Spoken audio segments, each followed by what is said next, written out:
नमस्कार, मैं हूं आपका दोस्त विजय विद्रोही। आप मुझसे जुड़ चुके हैं, इसके लिए आप सबका तहे दिल से शुक्रिया। अगले 7-8 मिनट आपसे जुड़े रहने की कोशिश करूंगा।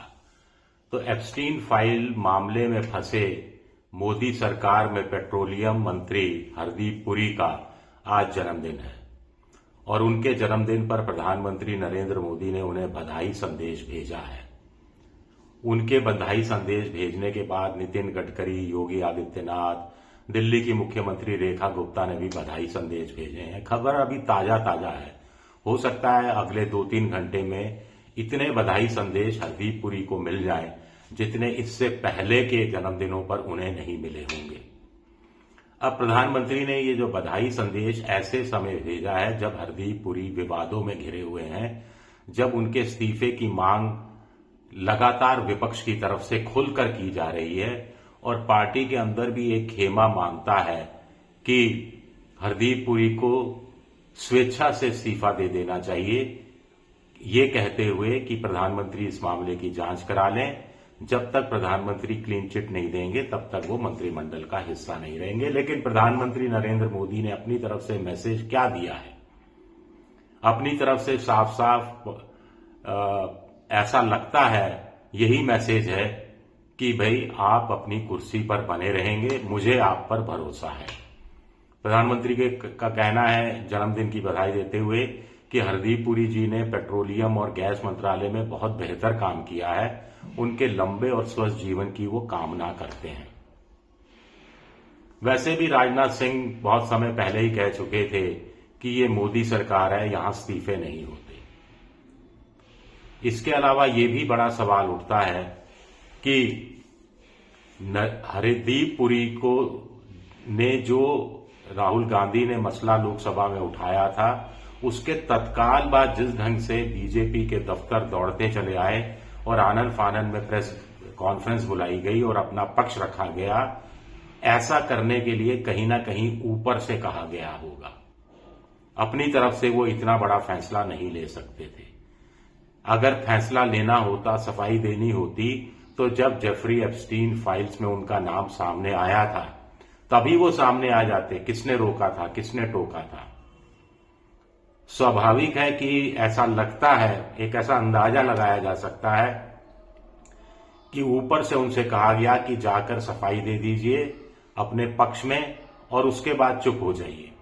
उसके बाद जो आता है आने दीजिए, जो विपक्ष को कहना है कहते दीजिए, जो विपक्ष कहेगा एक आध दिन चर्चा में रहेगा, फिर कोई जेफरी एप्स्टीन फाइल में कुछ नया नाम आ जाएगा, कुछ नया घटनाक्रम घट जाएगा और हरदीप पुरी को लोग भूल जाएंगे। ये स्ट्रेटजी मोटे तौर पर पॉलिटिशियंस की, सत्तारूढ़ पार्टी की रहती है कि मामले को जितना लंबा टरका दो या उसको अंडर कारपेट डालने की कोशिश करो। तो ऐसी कोई कोशिश होती हुई क्या दिखती है?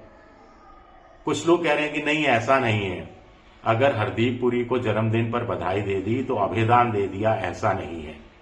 ये टाइमिंग है। अभी प्रधानमंत्री नहीं चाहते।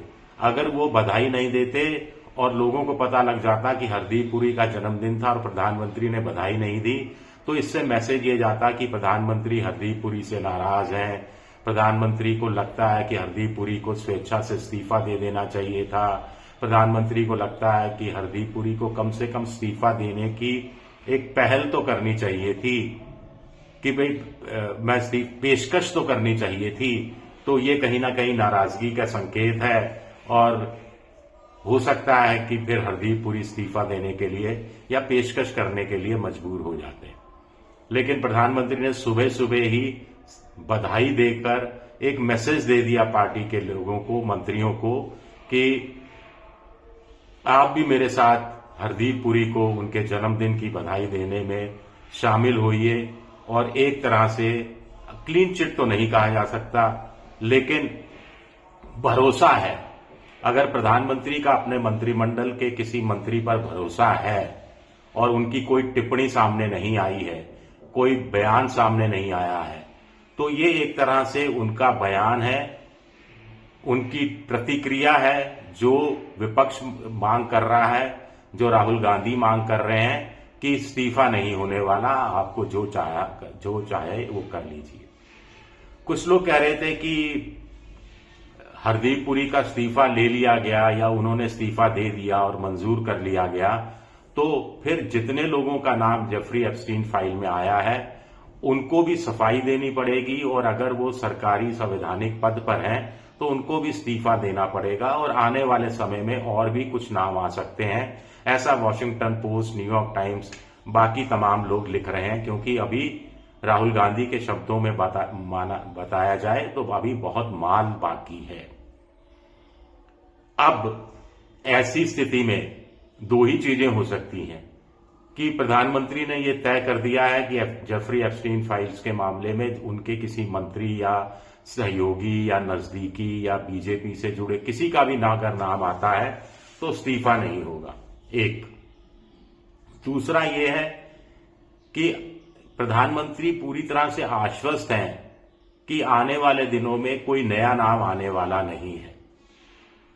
आप कहेंगे ये आश्वस्ति कोई कौन दे सकता है? ये तो ट्रंप के अलावा कोई उनको भरोसा दिला नहीं सकता, क्योंकि ट्रंप को तो पता है सब कुछ। डील साइन होने से जस्ट पहले ट्रंप का एक वक्तव्य आप याद कीजिए और उसको जोड़ने की कोशिश कीजिए कि मैं प्रधानमंत्री नरेंद्र मोदी के पॉलिटिकल करियर को तबाह नहीं करना चाहता। यानी वो तबाह करने की स्थिति में है लेकिन नहीं करना चाहते। क्यों नहीं करना चाहते? तबाह कैसे हो सकता है? तबाह कैसे हो सकता है ये समझाने की जरूरत नहीं है। एक उद्योगपति का मसला हो सकता है, एक जेफरी एप्स्टीन फाइल्स के जो पन्ने अभी खुले नहीं है उससे जुड़ा हुआ कुछ हो सकता है। और नहीं करना चाहते का मतलब है कि डील एक अच्छी हो जाए जो ट्रंप के पक्ष में झुकी हुई दिखाई दे। और अभी तक तमाम अर्थशास्त्री, ज्यादातर 90% से ज्यादा अर्थशास्त्री जो डील की समीक्षा कर रहे हैं सोशल मीडिया में, वो सब यही कह रहे हैं कि डील अमेरिका के पक्ष में झुकी हुई दिखाई देती है। सरकारी चैनलों में, गोदी मोदी चैनलों में, अखबारों में मोटे तौर पर 90% से ज्यादा लोग यही कह रहे हैं कि ये डील बराबर की है या भारत को इसका बहुत बड़ा फायदा होने वाला है। अंत में फिर एक बड़ा सवाल, हरदीप पुरी क्या आश्वस्त हो सकते हैं कि अब आराम से वो नौकरी करते रहेंगे, यानी पेट्रोलियम मिनिस्ट्री संभालते रहेंगे? ऐसा भी नहीं है। प्रधानमंत्री ने भले ही जन्मदिन पर बधाई दे दी हो, लेकिन बहुत संभव है कि प्रधानमंत्री के जो मोदी मंत्रिमंडल का जो नया पुनर्गठन होगा, नया विस्तार होगा, नया उसमें फेरबदल होगा, उसमें हरदीप पुरी जरूरी नहीं है रहें। जरूरी नहीं है कि उनको जगह मिले। ये बात भी हमें समझ लेनी चाहिए। शुक्रिया मेरा वीडियो देखने के लिए, बहुत बहुत शुक्रिया। पसंद आए तो लाइक कीजिए, सब्सक्राइब कीजिए, शेयर कीजिए। आप मेंबरशिप ड्राइव में भी जा सकते हैं, मेरी आर्थिक मदद कर सकते हैं। शुक्रिया, बहुत बहुत शुक्रिया।